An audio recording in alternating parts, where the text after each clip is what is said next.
اتنے بدترین حالات میں بھی اس ملک کو 65 سے 70% ریونیو جمع کر کے دیتا ہے.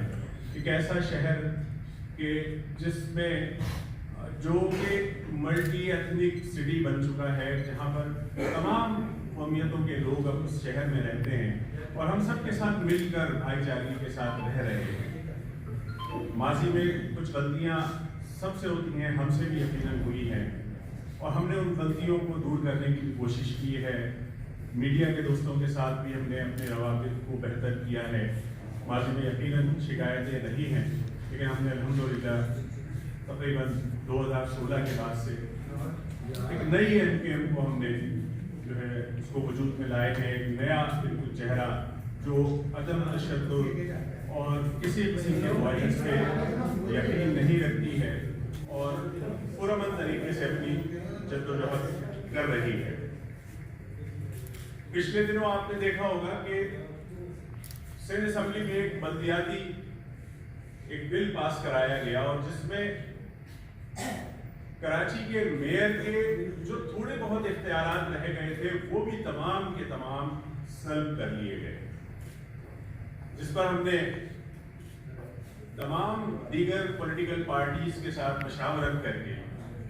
اس میں حکومتی جماعت سمیت اپوزیشن کی بھی جو پارٹیز تھیں ان سے بھی ہم نے رابطہ کیا اور ان کے ساتھ مشاورت کر کے ہم نے ایک آل پارٹیز کانفرنس رکھی اور اس میں متفقہ طور پر قرارداد پاس ہوئی اور اس نے اس بل کو مسترد کیا کہ یہ بالکل یعنی جعلی اور جھوٹی اکثریت کی بنیاد پر اس بل کو پاس کیا گیا ہے. ہم اس بل کو تسلیم نہیں کریں گے. ریاست کا مطلب یہ ہے کہ 3 سطحیں ہوتی ہیں, ایک وفاق, ایک صوبہ اور ایک مقامی حکومت ہے. 18ویں ترمیم میں وفاق سے صوبوں کو جو اختیارات منتقل ہو گئے, لیکن صوبوں نے وہ اختیارات جو ان کو مقامی حکومتوں کو منتقل کرنا تھے وہ انہوں نے اختیارات منتقل نہیں کیے. ہم نے اس پہ بہت آواز بھی اٹھائی, بہت بات کی. 4 سال وسیم اختر رہے, میئر رہے, یہ بار بار 4 سال پریس کانفرنسز کرتے رہے, احتجاج کرتے رہے کہ میئر کے کچھ تو اختیارات ہوں, اس کے پاس وسائل ہوں, اس کے پاس ایڈمنسٹریٹو اختیارات ہوں کہ وہ کچھ تو شہر کے اندر بہتری کر سکے. لیکن ہماری تمام کوششیں ناکام ہوئیں اور انہوں نے ہماری کوئی بات تسلیم نہیں کی. اس کے بعد ہم نے پچھلے دنوں ایک کراچی شہر میں ہم نے ایک ریلی نکالی, مظاہرہ کیا, اور ہم نے احتجاج کے طور پر سی ایم ہاؤس کے دروازے پر پہنچے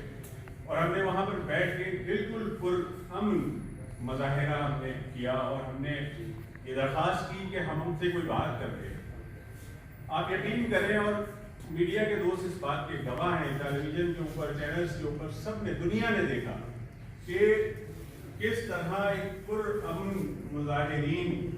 جس میں خواتین اپنے شیر خوار بچوں کو گودوں میں لے کر آئی ہوئی, کسی جانب سے ایک پتھر نہیں پھینکا گیا, کسی جانب سے کوئی ایسی چیز نہیں کی گئی کہ جس سے امن و امان کو خطرہ نہ ہو. ہم سی ایم ہاؤس کے دروازے پہ بیٹھے, ہم سے ٹیلی فون پہ ان کے مشیران اور مرتضیٰ وہاب صاحب نے ٹیلی فون پہ رابطہ کیا کہ بات چیت ہونی چاہیے. ہم نے کہا ہم نے کب منع کرا ہے, آپ کو پہلے ہم سے بات کرنا چاہیے تھی آپ لوگوں کو. ہم کو ٹیلی فون پر انگیج کیا, ہم نے کہا آپ اپنی ایک ٹیم کو گجرا کی گیٹ پر بھیجیں, پھر ہم سے بات کریں, کچھ ہمارے ذمہ داران کے ساتھ اندر جا کر آپ بیٹھ کے مذاکرات کریں. اور ہم نے یہاں تک کہا کہ اگر آپ ہماری بات نہیں سنیں گے, مذاکرات بھی نہیں کریں گے, تو بھی ہم یہاں 4 گھنٹے 5 گھنٹے بیٹھ کے ہم پرامن طریقے سے اٹھ جائیں گے, ہم کوئی وائلنس نہیں کریں گے. لیکن جیسے ہی وہ فون کال منقطع ہوئی ہے اور فوری طور پر جو ہے پولیس کی جانب سے ایکشن ہوا, جس میں بدترین شیلنگ, لاٹھی چارج, یہاں تک کہ جو منتخب اراکین اسمبلی تھے ان کو بھی نہیں چھوڑا گیا. منتخب رکن اسمبلی صداقت بھائی کو